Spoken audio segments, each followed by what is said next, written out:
ನಮಸ್ಕಾರ. ಜುಲೈ 10 ಬೆಂಗಳೂರಿನಲ್ಲಿ ಹಿಂದೂ ಜನಜಾಗೃತಿ ಸಮಿತಿ ವತಿಯಿಂದ ಪ್ರತಿ ವರ್ಷದಂತೆ ಗುರುಪೂರ್ಣಿಮಾ ಕಾರ್ಯಕ್ರಮ ಆಚರಣೆಯನ್ನು ಮಾಡಲಾಗಿದೆ.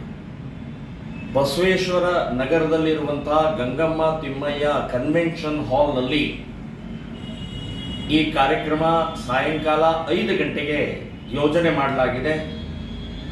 ಎಲ್ಲ ಹಿಂದೂಗಳು ಕೂಡ ಸಮಯಕ್ಕೆ ಸರಿಯಾಗಿ ಬಂದು ಗುರುವಿನ ಆಶೀರ್ವಾದವನ್ನು ತಗೊಳ್ಳಬೇಕು ಅಂತನ್ನುವಂಥದ್ದು ಈ ಸಂದರ್ಭದಲ್ಲಿ ಹೇಳ್ತಾ ಇದ್ದೀನಿ.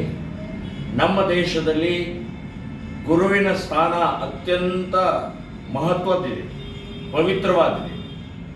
ಗುರು ಅಂದರೆ ತ್ಯಾಗ, ಗುರು ಅಂದರೆ ಸಿದ್ಧಾಂತ, ಗುರು ಅಂದರೆ ವಿಚಾರ, ಗುರು ಅಂದರೆ ಸತ್ಯ, ಧರ್ಮ.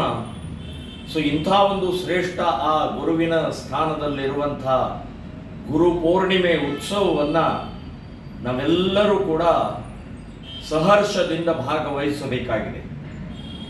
ಸೊ ಇವತ್ತು ದೇಶಕ್ಕೆ ಆಪತ್ತು, ದೇಶಕ್ಕೆ ಗಂಡಾಂತರ, ಧರ್ಮದ ಬಗ್ಗೆ ಅಪಪ್ರಚಾರ, ಅವಮಾನ ನಡೀತಾ ಇರುವಂಥ ಸಂದರ್ಭದಲ್ಲಿ ನಾವೆಲ್ಲ ಹಿಂದೂಗಳು ಜಾತಿ, ಮತ, ಪ್ರಾಂತ, ಭಾಷೆ, ಪಕ್ಷ ಭೇದವನ್ನು ಮರೆತು, ಮೇಲು ಕೀಳು ಅನ್ನುವಂಥ ಭೇದವನ್ನು ಮರೆತು ನಾವೆಲ್ಲ ಹಿಂದೂ ಅನ್ನುವಂಥ ಭಾವನೆಯಿಂದ ಗುರು ಪೂರ್ಣಿಮೆಯ ದಿನ ನಮ್ಮ ಏಕತೆಯನ್ನು, ನಮ್ಮ ಸಮಾನತೆಯನ್ನು, ನಮ್ಮ ವೀರತ್ವವನ್ನು ತೋರಿಸಿಕೊಡುವಂಥ ಒಂದು ಶ್ರೇಷ್ಠವಾದಂಥ ದಿನ.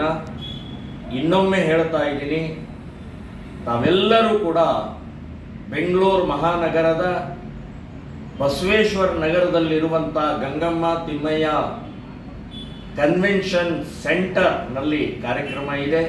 ತಾವೆಲ್ಲರೂ ಬರಬೇಕು ಅಂತನ್ನುವಂಥದ್ದು ವಿನಂತಿಯನ್ನು ಮಾಡ್ತಾ ಇದ್ದೀನಿ. ಜೈ ಶ್ರೀರಾಮ್.